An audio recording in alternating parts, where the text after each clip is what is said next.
డబ్బు, అనారోగ్యం, ఉద్యోగం, వ్యాపారం, అప్పులతో బాధపడుతున్నారా? మీకోసమే లాంచ్ యువర్ ఫ్యూచర్ ప్రోగ్రామ్. నమస్తే, వెల్కమ్ టు సుమన్ టీవీ. నేను విష్ణు. ప్రస్తుతంతో పాటు సర్టిఫైడ్ ఫైనాన్షియల్ ప్లానర్ మాధవిరెడ్డి గారు ఉన్నారు. వారితో మాట్లాడదాం. నమస్తే మాధవిరెడ్డి గారు. నమస్తే అండి. మాధవిరెడ్డి గారు, మార్కెట్లో బాగా వాలటాలిటీ నడుస్తున్నప్పుడు, ఫ్లక్చువేషన్స్ బాగా ఫాల్ ఉన్నప్పుడు ఎలాంటి స్ట్రాటజీస్ని మనం ఇంప్లిమెంట్ చేయాలి అంటారు? అండ్ అదేవిధంగా చాలామంది చెప్తుంటారు, అంటే ఒక స్టాక్ని సెలెక్ట్ చేసుకునే ముందు ఫండమెంటల్గా బాగా స్ట్రాంగ్గా ఉన్న స్టాక్స్ని పిక్ చేసుకోవాలంటారు కదా. ఇక్కడ ఫండమెంటల్గా బాగా స్ట్రాంగ్ అంటే ఈ స్ట్రాంగ్ అనే దానికి ఏంటి అసలు పారామీటరు?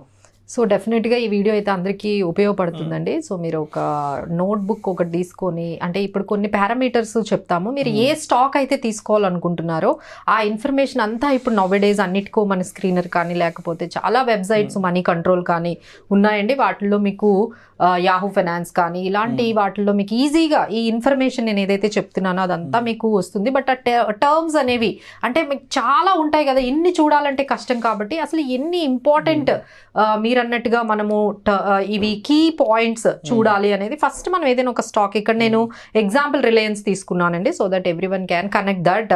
సో రిలయన్స్ అసలు ఇప్పుడు కరెంట్ మార్కెట్ ప్రైస్ ఎంత ఉంది అనేది మనం చూసుకున్నట్లయితే 2900 అలా మనకి అరౌండ్ ఉంది. సో ఈ పర్టికులర్ స్టాక్ అసలు హైయెస్ట్ ఆల్ టైమ్ హై ఎంతకు వెళ్ళింది, ఇప్పటి వరకు ఆల్ టైమ్ లో ఎంతకు వెళ్ళింది అంటే మీకు ఒక ఐడియా వస్తుంది. సో ఇది ఆల్ టైమ్ హై 3000 అబోవ్ వరకు, 3024 వరకు వెళ్ళింది. ఆల్ టైమ్ లో అనేది ఇంకా చాలా తక్కువ ఉంది.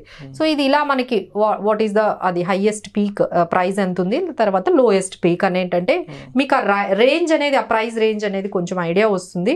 ఆ తర్వాత 52 వీక్ హై, ఈ ఇయర్లో కానీ మనకి ఎంత హైయెస్ట్ వెళ్ళింది, ఈ ఇయర్లో ఎంత లోయెస్ట్ వెళ్ళింది, అది కూడా మీకు ఒక ఐడియా ప్రైస్ రేంజ్ అనేది తెలుస్తుంది. తర్వాత కరెంట్ మార్కెట్ ప్రైస్ అనేది, అంటే మార్కెట్ క్యాపిటలైజేషన్ అనేది ఇంపార్టెంట్ అండి. సో చాలా మంది మా దగ్గర చాలా మంది అడుగుతూ ఉంటారనమాట, అంటే మేడం చిన్న స్టాక్స్ కొనాలి అనేసి, అంటే దాన్ని చూస్తే 100 crore కూడా ఉండదండి మార్కెట్ క్యాపిటలైజేషన్. సో మరీ అంత చిన్న కంపెనీస్ అంటే 90 crores ఉన్న మార్కెట్ క్యాపిటలైజేషన్, ఇవన్నీ కొన్ని రిస్కీ ఉంటాయి. సో వీటిని కాకుండా మనకు కొంచెం మార్కెట్ క్యాపిటలైజేషన్ హైయెస్ట్, ఇప్పుడు మనకి రిలయన్స్ చూసుకున్నట్లయితే 19,65,580 crore మనకి మార్కెట్ క్యాపిటల్ అనేది మార్కెట్ క్యాపిటలైజేషన్ ఉంది. ఆ తర్వాత పిఈ రేషియో అండి. సో మేము ఎక్కువగా జనరల్గా చూసేది పిఈ రేషియో చూస్తాము. నిఫ్టీ పిఈ అయితే 22 times ఉంది. ఇప్పుడు మన ఈ రిలయన్స్ పిఈ అయితే మనకి ఆల్మోస్ట్ మనకి 28 పిఈ అని ఉందండి. సో 28 పిఈని మనం ఎలా అర్థం చేసుకోగలము అంటే దానికి ఇండస్ట్రీ పిఈ ఉంటుందండి ప్రతి దానికి. అసలు పిఈ అంటే ఏంటంటే ఒక కంపెనీ ఒక 1 రూపీ ఎర్నింగ్స్ వస్తే ఆ 1 రూపీ ఎర్నింగ్స్ వచ్చిన కంపెనీని మీరు ఎంత పెట్టి కొనుక్కుంటున్నారు అంటే ₹1 ఎర్నింగ్ ఇచ్చే కంపెనీని మీరు 20 రూపీస్ పెట్టి కొనుక్కోవచ్చు, 50 రూపాయలు పెట్టి కొనుక్కోవచ్చు, 100 రూపాయలు. ఇక్కడ ₹1 ఎర్నింగ్కి అది 28 times మనకి ట్రేడ్ అవుతుంది. సో దాని ఇండస్ట్రీ పిఈ చూసుకుంటే 8 times ఉంది. సో ఇండస్ట్రీ పిఈకి మనం ఎంత దగ్గరలో కొనుక్కుంటున్నాము అనే దాన్ని బట్టి కూడా మనము ఒక అండర్స్టాండింగ్ రావచ్చండి. పిఈ ఎంత తక్కువ ఉంటే అంత మంచిది. సో ఇది ఒక్కసారి గమనించుకోండి. ఇండస్ట్రీ పిఈకి ఆన్ అండ్ అరౌండ్ ఉంటే మాత్రం మీకు పెర్ఫెక్ట్ మ్యాచ్ అనేది మీకు అర్థం చేసుకోగలరు. తర్వాత నెక్స్ట్ ఏంటంటే డెట్ టు ఈక్విటీ రేషియో, అంటే ఒక కంపెనీకి డెట్స్ ఎంత ఉన్నాయి, ఈక్విటీ పోర్షన్ ఎంత ఉంది. ఎప్పుడైనా సరే డెట్ అనేది తక్కువ ఉండాలండి, ఈక్విటీ కన్నా తక్కువ ఉండాలి. సో ఇక్కడ మనకి రిలయన్స్ అయితే 0.44, అంటే మీరు 50% డెట్ వరకు వెళ్ళొచ్చు, అంతకన్నా ఎక్కువ ఉంటే మాత్రం మంచిది కాదండి. సో డెట్ అనేది ఎప్పుడైనా సరే ఈక్విటీ కన్నా 50% తక్కువ ఉంటే మనకి సరిపోతుంది.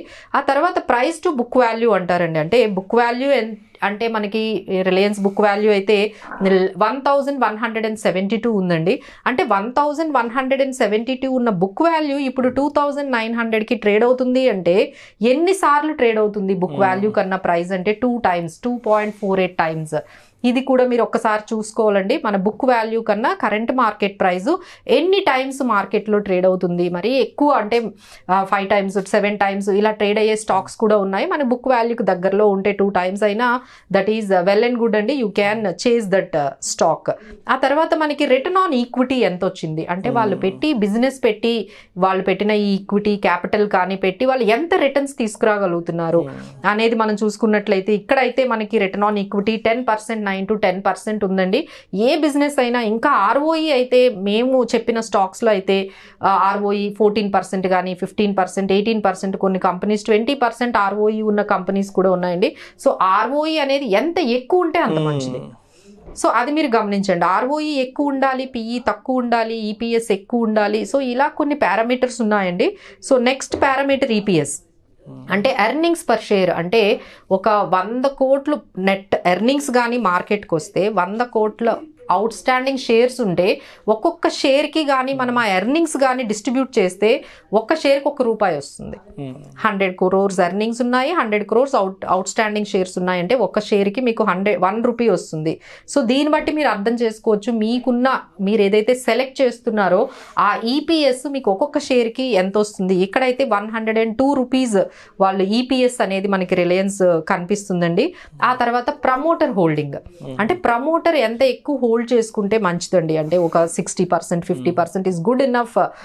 ఎందుకంటే ప్రమోటర్ హోల్డింగ్ అని ఎక్కువ ఉందనుకోండి, they show much interest in the company. వాళ్ళే ఎగ్జిట్ అయిపోయారు అనుకోండి, ఇంకొంచెం మనకి ప్రాబ్లమ్స్ అవుతాయి. కాబట్టి ప్రమోటర్ హోల్డింగ్ కూడా ఒకసారి చెక్ చేసుకోండి. అది మనకి 50% ఉంది రిలయన్స్లో. నెక్స్ట్ మనకి ప్లెడ్జింగ్ అంటారండి. అంటే వాళ్ళ షేర్స్ మీదే వాళ్ళు ప్లెడ్జ్ చేస్తూ ఉంటారు షేర్స్ని పెట్టి. సో ఆ ప్లెడ్జింగ్ పర్సంటేజ్ చూడాలి. ఇక్కడైతే 0% ఉంది. నెక్స్ట్ ఏంటంటే FIIs హోల్డింగ్ కూడా ఇంపార్టెంట్ అండి. సో FIIs ఆ పర్టికులర్ కంపెనీలో ఎన్ని షేర్స్ హోల్డ్ చేసి ఉన్నారు అంటే రిలయన్స్లో హాపింగ్ 22% FIIs వాళ్ళ షేర్స్ని హోల్డ్ చేసి ఉన్నారండి. సో FIIs హోల్డింగ్ అనేది ఎక్కువగా ఉండి మనకి రీటైలర్ హోల్డింగ్ తక్కువగా ఉంటే కొంచెం స్ట్రాంగ్గా ఉన్నట్టు ఉంటుంది. ఎందుకంటే ప్రమోటర్ ఒక 50%, FIIs ఒక 10-15%, ఆ తర్వాత కార్పొరేట్స్, తర్వాత మ్యూచువల్ ఫండ్స్. దీన్నే మనం షేర్ హోల్డింగ్ ప్యాటర్న్ అంటాం.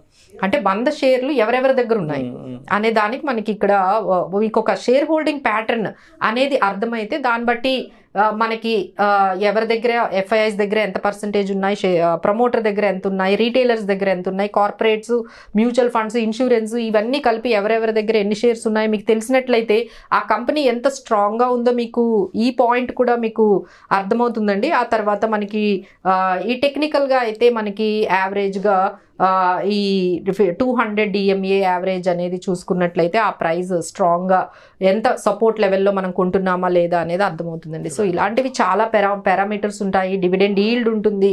సో డివిడెండ్స్ వాళ్ళు ఎంత ఇస్తున్నారు దాన్ని బట్టి డివిడెండ్ ఈల్డ్ని కూడా మీరు ఎవ్రీ ఇయర్ చెక్ చేసుకోవచ్చు. సో ఇలా మేము ఒక కంపెనీని నేను చెప్పాను. సో ఇలానే మీరు కూడా ఏదైనా కంపెనీస్ అంటే ఇప్పుడు మనకి బ్యాంకింగ్ ఇండస్ట్రీలో ఒక 4-5 కంపెనీస్ ఉన్నాయి అనుకోండి. HDFC ఉంది, మీకు ఇండస్ఇండ్ బ్యాంక్ ఉంది, SBI ఉంది. ఈ 4-5 కంపెనీల్లో ఏం తీసుకోవాలి అన్నప్పుడు మనం ఏం చేయాలి?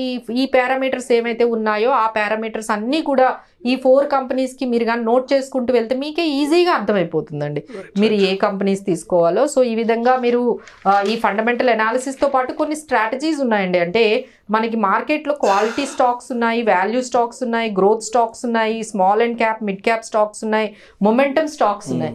సో ఇంత కష్టం అండి మేడం, అసలు ఎప్పుడు ఇలాంటి స్టాక్స్ని ఎప్పుడు మనం గ్యాదర్ చేయాలో తెలియదు అన్న వాళ్ళకైతే ఇప్పుడు చాలా మార్కెట్లో ఈ స్టైల్స్ అంటారండి. ఇవన్నీ కూడా డిఫరెంట్ స్టైల్స్ ఆఫ్ ఇన్వెస్టింగ్ అనమాట. Momentum stocks, growth and value and quality stocks, దీని మీద మనకి ఎక్కువగా అంత తెలియదు అన్నప్పుడు మనకి ఇప్పుడు స్మాల్ క్యాప్స్, స్మాల్ కేసెస్ మనం ముందుగానే చెప్పాం. సో అక్కడ fund managers already registered fund managers ఉంటారు కాబట్టి, సెబీ రిజిస్టర్డ్ ఫండ్ మేనేజర్స్ వాళ్ళు మేనేజ్ చేస్తారు కాబట్టి వాళ్ళ ఎక్స్పీరియన్స్తో. సో మీకు ఇంత అవగాహన లేదు మేడం, ఇంత టెక్నికల్గా ఇంత టఫ్గా ఉంది అనుకునేటప్పటికి better you go with small cases కానీ, లేకపోతే మా దగ్గర టెక్నికల్ అయినా మీరు ఎవరైనా ఫైనాన్షియల్ ప్లానర్ దగ్గరికి వెళ్తే వాళ్ళు మీకు ఎలాంటి మ్యూచువల్ ఫండ్స్ ద్వారా కానీ ఇలాంటి వాటిల్లో మీరు ఎంటర్ అయిపోతే బెటర్ అండి. So that you can do rebalancing కూడా చేసుకుంటూ పోర్ట్ఫోలియో మేనేజ్మెంట్ చేసుకోవడం అనేది చాలా టఫ్ కాబట్టి ఇన్ని పారామీటర్స్ చూసుకుంటూ మళ్ళీ పోర్ట్ఫోలియో కన్స్ట్రక్ట్ చేస్తూ రీబ్యాలెన్సింగ్ చేసుకుంటూ వెళ్ళాలి అంటే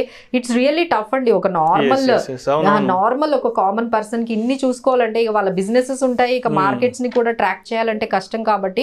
సో మా దగ్గరకు వచ్చిన మేమైనా మీకు ఏ స్మాల్ కేసెస్ బాగుంటాయి, ఏ PMSలు బాగుంటాయి, ఏ మ్యూచువల్ ఫండ్స్ బాగుంటాయి, ఇలా వెళ్ళిపోతే ఇంకొంచెం ఈజీగా ఉంటుందండి. Better stay with these kind of diversification, asset allocation, rebalancing ఇవన్నీ కూడా వాళ్ళే చూసుకుంటారు కాబట్టి మీ ఫైనాన్షియల్ ప్లానర్ మీకు కొంచెం వెల్త్ క్రియేషన్ మీద that experts will take their opinion and their decisions would be better అండి. ఇఫ్ యు ఆర్ అంటే ఇప్పుడు నేను చెప్పినవన్నీ మీకు కానీ ఈజీగా అనిపిస్తున్నాయి అనుకోండి, మీరు మెయింటైన్ చేసుకోండి. లేదు మేడం ఇవన్నీ కూడా టెక్నికల్గా చాలా టఫ్గా ఉన్నాయి, asset allocation, portfolio management, rebalancing ఇవన్నీ టఫ్గా ఉన్నాయి అంటే better you go with a financial planner and they will suggest you which one is the best.